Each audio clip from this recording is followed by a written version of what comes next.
Salam alaikum, j'espère que vous allez bien, c'est Khadija Faraj. On va aborder aujourd'hui un cours qui est très important en hématologie, c'est le cours de l'hémolyse et les anémies hémolytiques congénitales. On va juste aborder la notion d'hémolyse aiguë et d'hémolyse chronique parce qu'on a déjà vu les anémies hémolytiques congénitales, notamment la drépanocytose et la bêta-thalassémie. Et si c'est la première fois que vous regardez mes vidéos, soyez surtout à s'abonner à la chaîne pour recevoir toutes les vidéos que je poste et vous trouverez le lien de mon Instagram et de ma page médicale dans la boîte d'infos ainsi que dans le premier commentaire épinglé. C'est parti. Donc, on commence par la notion d'hémolyse physiologique. Il faut savoir que l'hémolyse n'est pas toujours pathologique, il peut être physiologique. Donc, il faut savoir que l'hémolyse est un processus qui survient dans notre corps, d'accord? Donc, c'est la destruction des globules rouges qui arrivent à leur terme de leur vie circulatoire de 120 jours. Il faut savoir quand la durée du vie de ces globules rouges dépasse les 120 jours, d'accord, il devient des cellules qui sont non fonctionnelles, donc ils doivent être détruites par l'organisme. D'accord? Donc, associé à la libération puis au catabolisme de l'hémoglobine, c'est-à-dire à l'intérieur des globules rouges, on sait qu'il y a de l'hémoglobine et quand il y a destruction et hémolyse du globule rouge, il y aura libération de l'hémoglobine, d'accord, qu'il est formé de deux parties, l'hème et la globine. La globine, c'est une protéine qui sera catabolisée en différents acides aminés qui seront qui rejoignent la circulation sanguine, et l'hème qui est formé du fer et de la biliverdine. D'accord? Donc, c'est ça les catabolismes de l'hémoglobine. Donc, les globules rouges vieillis disparaissent du territoire, là c'est le territoire, il y a une faute, du territoire circulatoire, et bien sûr, majoritairement par un mécanisme intracellulaire, phagocytose. Donc, les globules rouges qui ont arrivé à leur terme, c'est-à-dire 120 jours, vont rejoindre soit la moelle osseuse, soit le foie, soit la rate, pour être phagocytés par les macrophages de ces tissus. Et ces macrophages vont libérer les différentes constituants des globules rouges, c'est-à-dire l'hémoglobine. Et bien sûr, il y a certaines quantités d'hémoglobine ou globules rouges qui sont hémolysés dans les vaisseaux. Vous voyez que c'est une fraction qui est vraiment minime, donc minoritairement par hémolyse intravasculaire. Mais il faut savoir que la majorité des globules rouges vont rejoindre les tissus pour être hémolysés. Et là, c'est un processus qui est totalement physiologique. C'est pour ça qu'on l'appelle hémolyse physiologique. Là, le cours s'intéresse aux hémolyses qui sont pathologiques. Alors, donc voici la durée de vie des globules rouges. Tout simplement, ils ont marqué les globules rouges par des matières qui sont radioactives, d'accord, pour suivre l'évolution des globules rouges au niveau des vaisseaux sanguins, d'accord. Ils ont remarqué qu'au bout de 120 jours, le globule rouge marqué disparaît totalement de la circulation sanguine, c'est-à-dire au bout de 120 jours, il y aura l'hémolyse qui est bien sûr physiologique. Très bien. Bien sûr, à retenir selon les méthodes de mesure, la vie des globules rouges, bien sûr, varie entre 115 et 125. C'est pour ça qu'on dit que la moyenne entre 115 et 125, c'est 120 jours. Vieillissement des globules rouges, donc diminution progressive de l'activité enzymatique. À force que le globule rouge vieillit, donc on aura diminution des enzymes qui protègent le globule rouge de l'oxydation, notamment par exemple G6PD, donc glucose-6-phosphate déshydrogénase. Donc c'est une enzyme très importante qui rentre dans la chaîne antioxydante, d'accord, et qui protège les globules rouges de l'oxydation. Si on a la diminution progressive de l'activité de ces enzymes, on n'aura pas la protection de ce globule rouge de l'activité oxydante de l'organisme, et donc on aura la destruction de ces globules rouges au niveau des tissus, au niveau des macrophages de la rate. Très bien.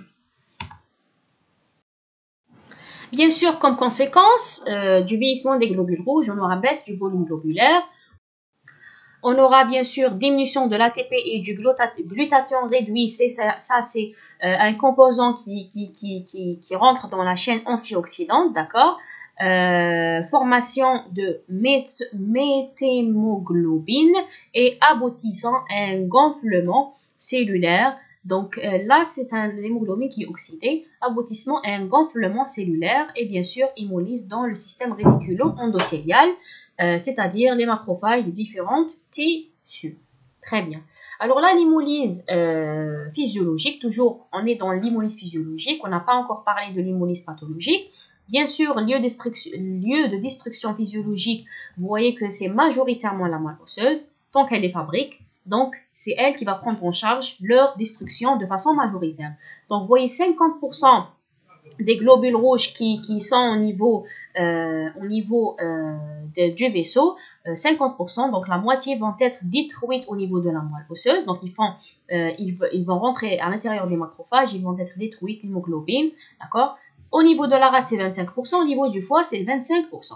D'accord? Il y a une minime partie qui va être hémolysée au niveau des vaisseaux. Bien sûr, l'hémoglobine, donc c'est une molécule qui est complexe, qui est formée de la globine. Donc c'est une protéine qui va être scindée en acides aminés et ces acides aminés vont rejoindre la circulation sanguine pour être réutilisés pour d'autres choses. Et bien sûr, on a l'hème, d'accord? L'hème qui est composé du fer. Bien sûr, le fer, on va le réutiliser tout simplement. Et la biliverdine. D'accord, la biliverdine, qui est un composant, ensuite elle va être transformée en bilirubine. Il faut savoir que la bilirubine libre, qu'on appelle bilirubine indirecte, d'accord, c'est la bilirubine libre qui est appelée bilirubine indirecte. Il faut savoir que c'est un composant qui est toxique, donc l'organisme doit se débarrasser de ce composant. Et le problème, c'est que la bilirubine libre, indirecte, elle est liposoluble. C'est-à-dire, elle ne peut pas être excrétée dans la bile ou un liquide la bile, c'est un liquide. Donc, tout ce qui est liposoluble ne peut pas être excrété comme la bilirubine libre. Donc, l'organisme, qu'est-ce qu'il va faire? Donc, cette bilirubine libre, elle va rejoindre le foie. Le foie, il va faire une réaction de conjugaison, d'accord, à l'aide de l'enzyme qu'on appelle glycuronyl-transférase. Et bien sûr, l'enzyme va transformer la bilirubine libre en bilirubine conjuguée, qu'on appelle la bilirubine directe, d'accord. Et cette bilirubine conjuguée, elle est hydrosoluble, donc le problème est fixé, d'accord. Donc le problème n'est plus là et donc elle va être excrétée par la bile et tout ce qui est bile va rejoindre l'intestin, d'accord, va rejoindre l'intestin et bien sûr à l'intérieur de l'intestin, cette bilirubine conjuguée peut être transformée en stercobilinogène et être excrétée par les matières fécales, donc ce qui justement donne la couleur aux matières fécales, d'accord. Comme elle peut rejoindre par la circulation sanguine le rein, d'accord, et bien sûr être excrétée par le rein en urobiline, ce qui va donner généralement cette couleur qui est jaune aux urines, d'accord. Donc c'est ça, grosso modo, la chaîne de l'hémolyse physiologique.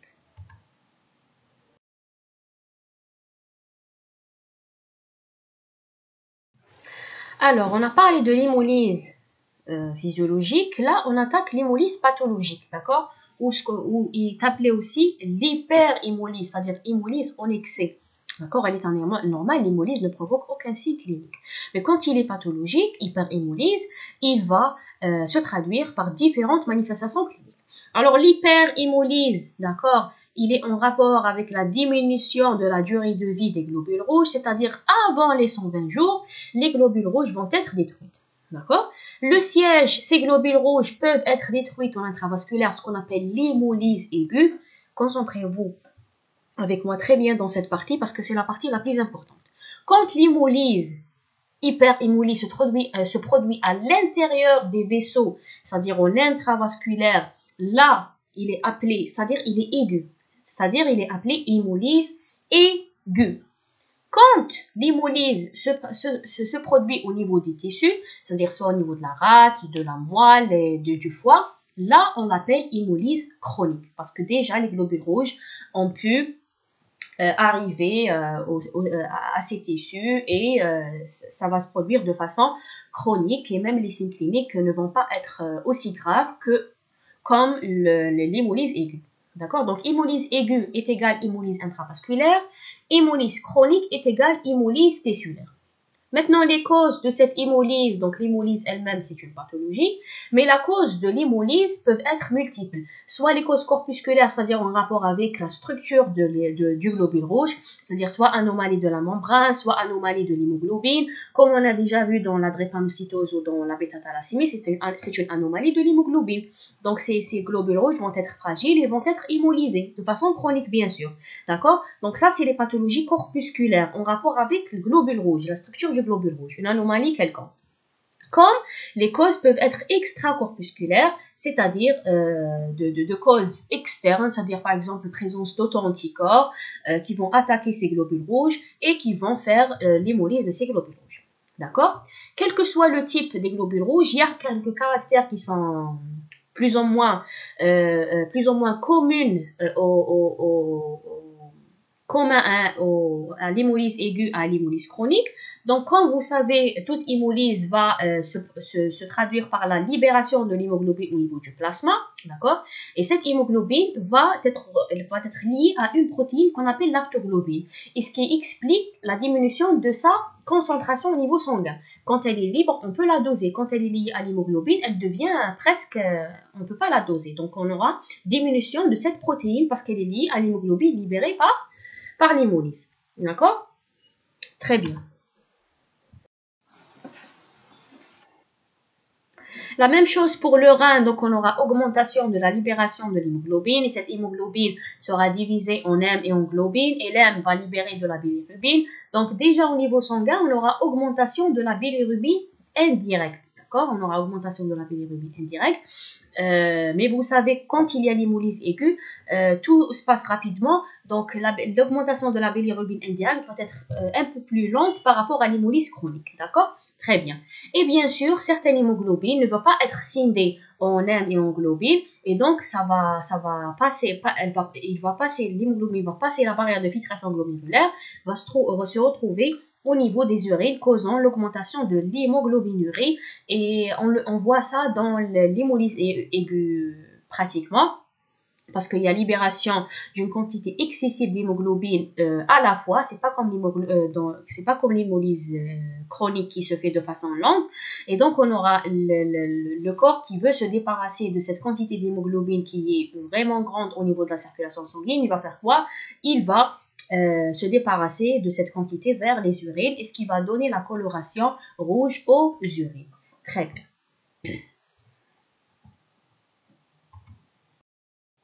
Alors là, la diminution de l'aptoglobine, c'est un caractère commun entre l'hémolyse aiguë et chronique, mais l'hémoglobinurie, c'est généralement un caractère qui est spécifique à l'hémolyse intravasculaire ou l'hémolyse chronique. Maintenant, on va faire la différence entre l'hémolyse chronique et l'hémolyse aiguë. Vous voyez l'hémolyse chronique, deux points, il est intratissulaire, c'est-à-dire il se produit à l'intérieur des tissus. Alors, pour l'hémolyse, on commence avec l'hémolyse aiguë, je préfère. Donc, l'hémolyse aiguë, on a déjà dit qu'il se produit de manière aiguë à l'intérieur des vaisseaux.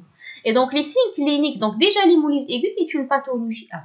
Donc, l'hémolyse aiguë, les signes cliniques de l'hémolyse intravasculaire, elle va se traduire avec un état de choc parce que c'est aigu, d'accord? C'est soudain, d'une quantité excessive d'hémoglobine qui se trouve soudainement dans la circulation sanguine.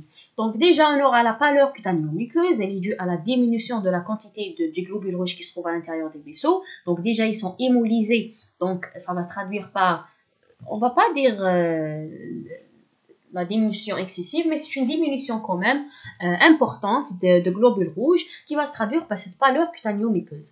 Et bien sûr, la tachycardie comme un mécanisme de compensation de cette anémie, profil lent, hypotension en rapport à la diminution de la quantité d'hémoglobine à l'intérieur, de globules rouges à l'intérieur des vaisseaux sanguins. Oligurie, voici les urines qui sont rouges, porto, hémoglobinurie, donc la quantité qui est soudaine de façon excessive d'hémoglobine qui se trouve à l'intérieur de la circulation sanguine. Donc le corps va se débarrasser de cette quantité vers les urines, ce qui va donner la coloration. Donc l'hémoglobine va donner la coloration rouge à n'importe quelle chose, et donc il va donner la coloration rouge pourto aux urines. Et bien sûr, à un stade plus avancé, on aura notre insuffisance rénale. D'accord? En ce qui concerne la biologie et les signes biologiques qui nous orientent, qu'il y a un phénomène d'hémolyse aiguë intravasculaire. Donc, on va retrouver l'hémoglobinémie, donc augmentation de la quantité d'hémoglobine qui se trouve à l'intérieur des vaisseaux. On aura une anémie, voici une anémie qui est sévère, ce qui contraste avec ce qui explique plutôt la pâleur cutanéo-muqueuse. Bien sûr, il faut signaler que cette anémie, elle est arégénérative au début. C'est-à-dire que la moelle, elle est un peu plus choquée par ce phénomène au début, parce que c'est un phénomène qui est aigu de façon brutale. Donc, la moelle, elle va stopper la production pour une durée. Donc, l'anémie, au début, elle est arégénérative, mais bien sûr, elle sera secondairement régénérative, parce que le problème, il est périphérique, d'accord? Le problème n'est pas central, donc secondairement, elle sera régénérative. Bien sûr, là où est le carreau diminution là, la diminution de l'aptoglobine, parce qu'il sera pris par l'hémoglobine qui se trouve à l'intérieur des vaisseaux. Taux de bilirubine libre, vous remarquez qu'il augmente, d'accord? Qu'il augmente parce qu'on a libération de l'hémoglobine. Et bien sûr, hémoglobinurie et hémocélinurie qui se trouvent à l'intérieur, qui se trouvent au niveau des urines. Passons au tableau de l'hémolyse chronique, qui est l'hémolyse intratissulaire. Les tissus, vous savez, c'est les tissus qui interviennent dans l'hémolyse des globules rouges. Quand on dit intratissulaire, c'est pas tous les tissus, c'est la rate, la moelle et le foie. D'accord? Donc la clinique, bien sûr, on a la triade de l'hémolyse chronique, pâleur, ictère et splénomégalie. D'accord? Donc pâleur en rapport avec l'anémie toujours. L'ictère, il est absent, si vous remarquez, il est absent dans l'hémolyse aiguë. Pourquoi? Parce que le corps n'a pas le temps, le bilirubine libre n'a pas encore le temps d'augmenter de façon considérable dans le sang. Donc le foie arrive à faire la conjugaison du bilirubine indirect et donc l'ictère ne va pas apparaître. Donc vous savez que l'ictère apparaît à un certain seuil d'augmentation de la bilirubine indirecte. C'est pas juste on aura l'augmentation de la bilirubine indirecte, on a l'apparition de l'ictère. Non, donc à partir d'un seuil donné, on a l'apparition de l'ictère.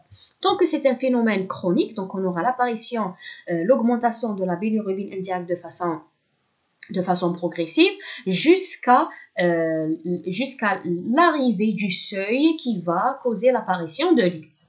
Donc l'ictère là, et bien sûr la splénomégalie, parce qu'on aura destruction excessive à l'intérieur de ces tissus, notamment la rate, et donc on aura augmentation tout simplement du volume de la rate. Ce qui n'est pas observable ici, donc il faut faire la différence entre les deux, ce qui n'est pas observable ici, parce que la rate n'a pas le temps d'augmenter en volume. Tout ce qui est chronique va s'accompagner de l'augmentation, tout ce qui est durable dans le temps, tout ce qui prend du temps va s'accompagner de l'augmentation de volume de la rate.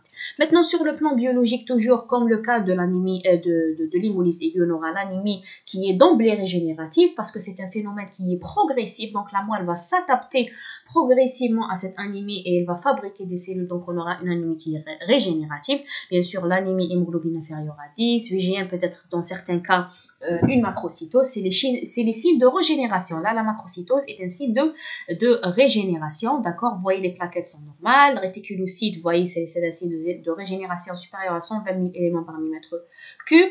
Et bien sûr, les signes de l'hémolyse et les signes de régénération, la myélémie et l'érythroblastose, tout ça. L'érythroblastose, c'est-à-dire c'est un stade immature de globules rouges qui passe dans le sang. C'est déjà un indicateur que la moelle peut fabriquer des cellules déjà. Donc, c'est un signe de régénération. Bien sûr, bilirubine indirecte, vous remarquez qu'elle sera augmentée. Donc, le foie, à un moment donné, sera dépassé par la quantité excessive de bilirubine qui est synthétisée par l'organisme. Et donc, on aura, tant qu'on a l'ictère, c'est-à-dire qu'on a augmentation de bilirubine, soit indirecte, soit directe. Dans ce cas, dans l'hémolyse chronique, c'est la bilirubine indirecte non conjuguée. D'accord? Très bien.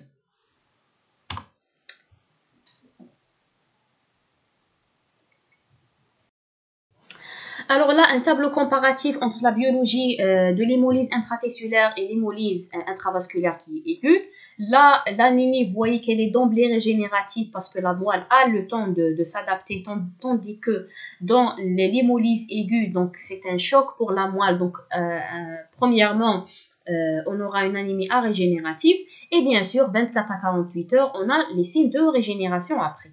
Bien sûr, pour l'aptoglobine, là, elle est basse, mais là, elle est vraiment effondrée parce que c'est une quantité qui est vraiment importante d'hémoglobine qui sera libérée dans la circulation sanguine, qui vont capter toute l'aptoglobine qui circule au niveau du sang. Et donc, on aura l'aptoglobine qui sera carrément effondrée. Là, la bilirubine libre, vous remarquez qu'elle est élevée, d'accord, rapidement parce que c'est chronique. Et là, vous voyez que la bilirubine, dans un premier temps, c'est normal. D'accord? Parce que c'est un phénomène qui même si il est aigu, mais le foie, il est en train de faire la réaction de conjugaison. Donc, la bilirubine libre, dans un certain temps, donc, premièrement, il sera normal le taux, et donc, secondairement, il sera élevé. D'accord? Très bien. L'hémoglobinémie, donc là, elle est absente, l'hémoglobinurie, elle est absente, mais dans l'hémolyse intravasculaire aiguë, là, on peut retrouver l'hémoglobinémie et l'hémoglobinurie.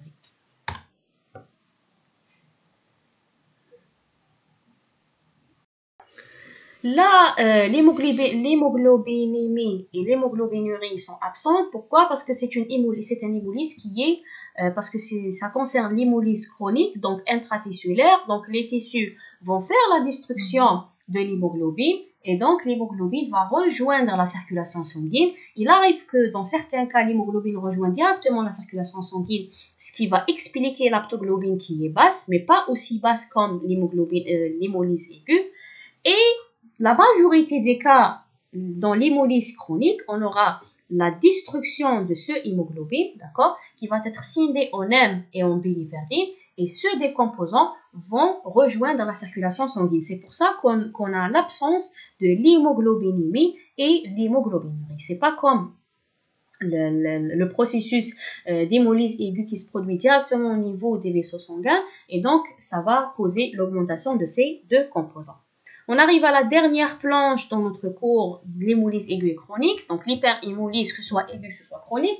On a déjà dit qu'il comporte deux causes, soit la cause elle est corpusculaire, c'est-à-dire en rapport avec les constituants du globule rouge, soit anomalie de l'hémoglobine, de la membrane et des enzymes, et c'est généralement, pas toujours le cas, mais c'est généralement des causes congénitales, c'est-à-dire des causes héréditaires, la transmission autosomique, gonosomique, tout ce que vous voulez. Maintenant, il y a les causes qui sont extracorpusculaires, c'est-à-dire en dehors des globules rouges, comme je vous ai dit, le cas des anticorps qui attaquent les globules rouges, là, c'est généralement des causes qui sont acquises. C'est généralement des causes qui sont acquises, soit un processus immunologique, soit une infection, d'accord, comme c'est le cas par exemple du paludisme qui va causer un état d'hémolyse, soit des médicaments, les médicaments aussi peuvent causer un état d'hémolyse toxique, ou bien mécanique. Mécanique, ça veut dire quand on aura par exemple une valve mécanique qui est mal insérée, quand les globules rouges vont passer à travers cette valve qui est mal placée, on aura la destruction de ces globules rouges causant l'hémolyse. D'accord? Donc l'hémolyse lui-même, c'est une pathologie qui se traduit par différents signes cliniques, que ce soit aigu, que ce soit chronique, ça c'est en résumé, qu'il faut absolument rechercher l'étiologie et la traiter. C'était notre cours aujourd'hui. J'espère que vous faites la différence entre les deux types d'hémolyse aiguë et chronique. J'espère que la vidéo était bénéfique pour vous. Abonnez-vous à la chaîne et bien sûr, à la prochaine.